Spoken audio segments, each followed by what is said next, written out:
el doctor Weevil y muchos otros entre nuestra gente han viajado a través de todas las tierras bíblicas en el lado de Jordania y el lado sirio, así como el lado israelí, y han pasado mucho tiempo allí estudiando la palabra en esas áreas. Ellos han estado en los sitios donde tuvieron lugar muchos de esos grandes sucesos de la palabra de Dios, y han caminado por muchos de los lugares donde caminó nuestro Señor y Salvador Jesucristo. Y por supuesto, uno de esos sitios fue en el área de Nazaret, donde él vivió y donde José tenía el taller de carpintería. Pero hay un pasaje en el Evangelio de Lucas, capítulo 4, que me gusta compartir con ustedes, el cual es verdaderamente significativo, no solamente porque hayamos estado allí y hayamos visto directamente todas estas cosas, sino debido a la integridad y la exactitud de la palabra de Dios, y la grandeza con la cual el Señor Jesucristo dividió correctamente la palabra. Voy a leerles una sección de la palabra de Dios. Si Jesucristo hubiera leído una frase más del rollo en que estaba leyendo, toda la Biblia se habría hecho pedazos. Nosotros estamos hablando acerca de dividir correctamente la palabra, entendiendo la iglesia de la esposa y la iglesia del cuerpo, la diferencia entre las dos. Déjenme mostrarles este pasaje y leérselos desde el 4º capítulo de Lucas, comenzando con el versículo 16. Dice, vino Jesús a Nazaret, donde se había criado, y en el día de reposo entró en la sinagoga, conforme a su costumbre, y se levantó a leer. Allí hay un detalle interesante. Cada vez que un hombre leía la palabra de Dios, los rollos, en una sinagoga, él siempre se ponía de pie para leer, porque este era el respeto y la reverencia que tenían hacia la palabra de Dios. Cuando él terminaba de leer la palabra de Dios y empezaba a enseñar a la gente, se sentaba. Es por esto que yo le digo a mi gente muchas veces que me pongo de pie para leer la palabra, y para enseñar me siento, porque nunca se está completamente seguro cuando el hombre está sentado si él va a hablar la palabra o no. Porque si él está de pie y la lee, entonces absolutamente es la palabra. Es por esto que Jesús se levantó para leer. El versículo 17 dice, y se le dio el libro del profeta Isaías. La palabra libro es la palabra para rollo. Ellos le trajeron el rollo del profeta Isaías, y habiendo abierto el libro, habiendo desenrollado el rollo, halló el lugar donde estaba escrito. Cada vez que yo leo esto, pienso en cómo debe haber trabajado la palabra de Dios, cómo Jesucristo debe haber estudiado a los profetas de antaño en las Escrituras, ya que él no tenía las divisiones en capítulos y versículos que usted y yo tenemos aquí. Él no tenía eso. No tenía referencias al pie de la página. No tenía títulos en el parte superior. Lo único que tenía era una palabra tras otra en el manuscrito, en el rollo. Y ellos le trajeron el rollo de Isaías. Y dice, habiendo abierto el libro, halló el lugar donde estaba escrito. Él debe haber conocido la palabra de Dios. Estaba al punto de leer exactamente lo que Dios quería que leyera. La porción exacta en el momento exacto que Dios quería. Esto se vuelve dinámicamente importante también en nuestro vivir con el poder de Dios para manifestar la vida en abundancia. Cuentan la historia de un hombre que decía que no tenía que leer la Biblia. Lo único que tenía que hacer para encontrar la guía de Dios cada mañana era simplemente hojear la Biblia y con su dedo señalar un versículo al azar y luego leer ese versículo. Ese iba a ser su guía para el día. Bueno, eso es un poquito diferente de lo que hizo el Señor Jesucristo. El Señor Jesucristo halló el lugar donde estaba escrito. Pero lo interesante del hombre que solía ubicar su guía de aquella manera es que una mañana él llegó a una de las páginas del Nuevo Testamento y puso su dedo allí y leyó, y fue y se ahorcó. Esa era su guía para el día. No le gustó mucho, así que tomó su Biblia y hojeó hasta llegar a otra página y puso su dedo nuevamente y leyó, ve y haz tú lo mismo. ¿Qué cosa? Bueno, todavía no le gustaba ese guía, así que llegó a otra página y puso su dedo y leyó, lo que vas a hacer, hazlo más pronto. Bueno, Jesús halló el lugar donde estaba escrito. él deliberadamente encontró la escritura que necesitaba y que quería en ese momento en particular. Y esto es lo que él leyó del rollo de Isaías. Escuchen, el versículo 18. El Espíritu del Señor está sobre mí, por cuanto me ha ungido para dar buenas nuevas a los pobres. Me ha enviado a sanar a los quebrantados de corazón, a pregonar libertad a los cautivos y vista a los ciegos, a poner en libertad a los oprimidos, a predicar el año agradable del Señor, punto. Y enrollando el libro, enrolló el rollo, lo dio al ministro, quien se lo había traído, y se sentó. Se sentó. Él enrolló el libro, enrolló el rollo, lo enrolló, se lo devolvió al ministro y se sentó. Y los ojos de todos en la sinagoga estaban fijos en él. Versículo 21. Y comenzó a decirles, hoy se ha cumplido esta escritura delante de vosotros. Él dijo, a predicar el año agradable del Señor. Esa fue la línea que él leyó. La última frase que leyó de Isaías, el rollo de Isaías, él se detuvo en esa frase, a predicar el año agradable del Señor. Él se detuvo, enrolló el libro, el rollo, lo devolvió al ministro, que le había pasado este rollo, y Jesús se sentó y dijo, hoy se ha cumplido esta escritura delante de vosotros. ¿Han leído alguna vez Isaías capítulo 61? Isaías capítulo 61 contiene el texto del rollo del cual el Señor Jesucristo leyó. Escuchen este versículo, el versículo 2.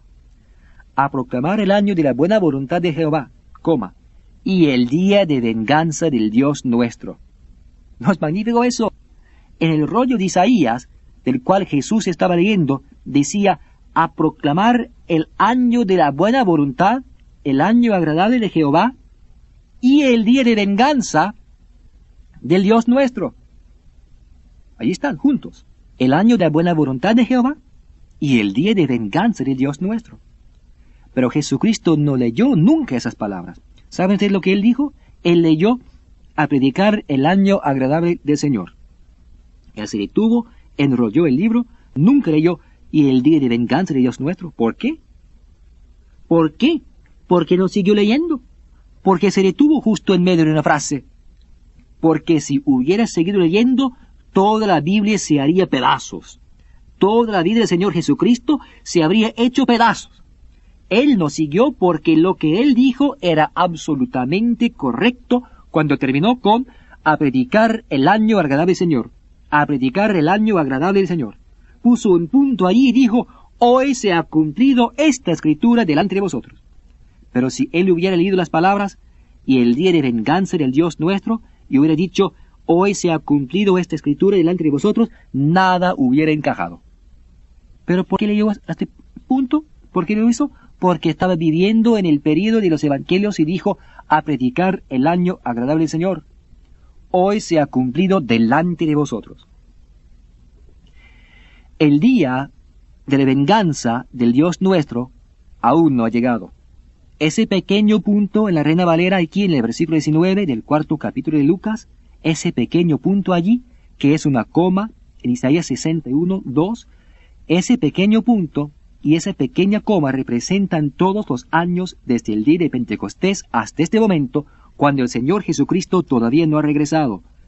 Todo ese período de tiempo se representa con esa coma pequeñita, porque esa coma pequeñita era el misterio, el secreto que estaba escondido desde antes de la fundación del mundo, el cual nadie en el Antiguo Testamento conocía. Los profetas no lo conocían. Si los profetas lo hubieran conocido, no habría sido un misterio, pero era un misterio. Esa coma pequeñita, o ese punto pequeñito, representa todo este periodo de tiempo, este periodo de gracia que tenemos ahora. A predicar el año agradable del Señor. No podía decir el día de venganza de Dios nuestro. ¿Por qué?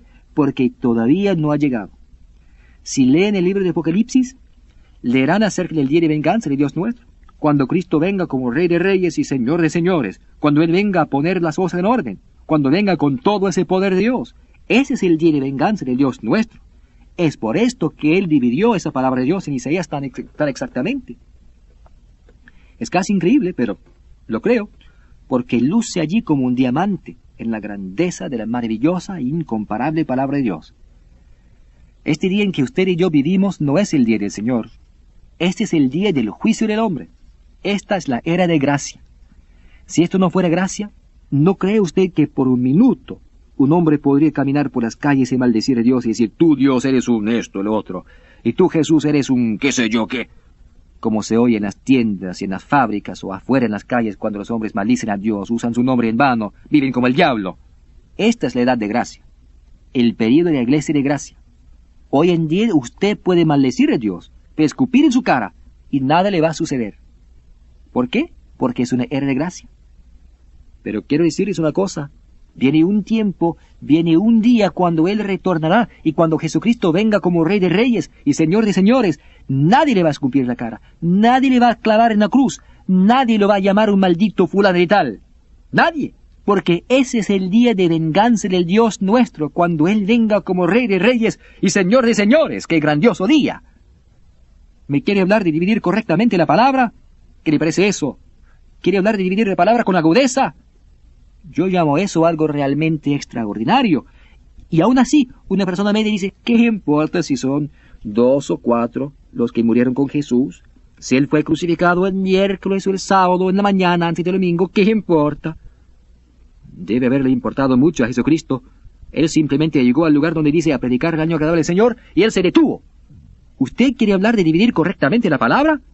Todo el período de la iglesia de gracia, el cuerpo de Cristo, al cual usted y yo pertenecemos, está en ese pequeño punto o esa pequeña coma.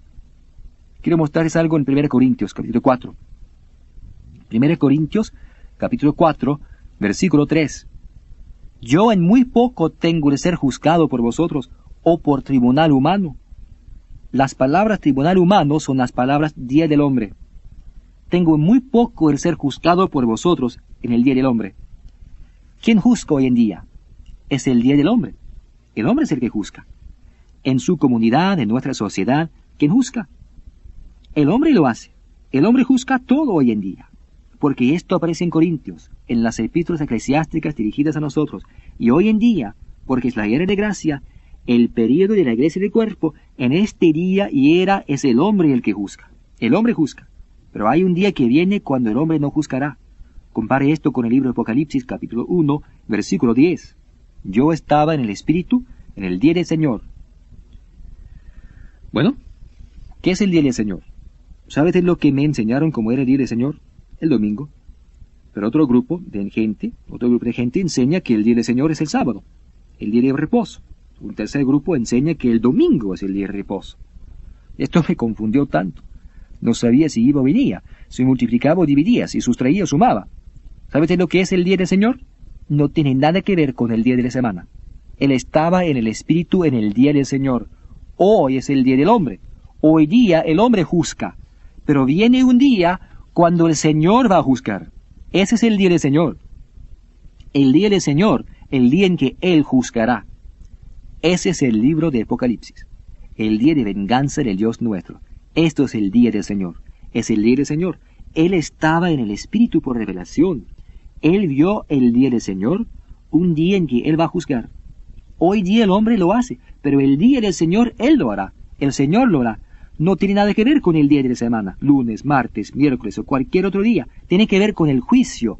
Y el día del Señor en el libro de Apocalipsis es el día cuando el Señor juzgará. Cuando Él como Rey de Reyes y Señor de Señores establecerá el juicio en el mundo. Hoy en día el hombre se siente en el escalón más alto, y Él juzga, porque este es nuestro tiempo, y nuestro día es el día del hombre. Es por esto que el secreto más grande del mundo que haya sido revelado es el misterio de la iglesia, que los gentiles son coherederos y miembros del mismo cuerpo, y que es Cristo en vosotros la esperanza de gloria, y que podemos avanzar con la grandeza del poder de Dios, porque este es el día del hombre. El hombre puede tener razón o estar equivocado, pero en nuestro juzgar, si juzgamos de acuerdo con la palabra del día del hombre, y dividimos correctamente esa palabra, hacemos conexión con los recursos para la vida en abundancia, con el poder de Dios efervesciente en nuestras almas. Y damas y caballeros, quiero decirles que es la emoción más grande en la vida poder vivir en este día, en este tiempo, en esta hora en la cual usted y yo estamos viviendo. Poder saber que estamos en Cristo Jesús, saber lo que tenemos, saber que Él está en nosotros, Cristo en nosotros, entonces nuestro juzgar en el día del hombre puede estar en lo cierto, porque podemos andar con la grandeza del poder de Dios. Es por esto que cuando hablamos de verdades bíblicas, a las cuales nos debemos adherir, sabiendo que la palabra se interpreta a sí misma en el versículo, en el contexto, o cómo se ha usado anteriormente, no solo debemos reconocer con una exactitud matemática y una precisión científica las escrituras dirigidas a nosotros y las que son para nuestro aprendizaje, sino que entender correctamente la iglesia como la esposa y la iglesia como el cuerpo. Así es. La iglesia a la cual usted y yo pertenecemos es el cuerpo del cual Cristo es la cabeza, y nosotros somos miembros en particular de ese cuerpo. Es por eso que debemos dividir correctamente la palabra en cuanto a la iglesia de la esposa y la iglesia del cuerpo, además de dividir la palabra de Dios en cuanto a quién está dirigida. Ahora, otra gran verdad bíblica a la cual debemos adherirnos es el entendimiento de las diferentes administraciones que están en la palabra de Dios. Por ejemplo, hoy en día nuestro gobierno está bajo el liderazgo de un hombre de una cierta administración. Si usted le dice hoy que su administración es la de 2 años atrás, él se reirá de usted. De verdad podría sentirse ofendido. Cada administración se vale de sí misma, y la administración de este hombre a la cabeza de nuestro gobierno ahora es su administración. Puede haber otras cosas que se conserven de algunas de las otras administraciones, pero su administración se vale de sí misma.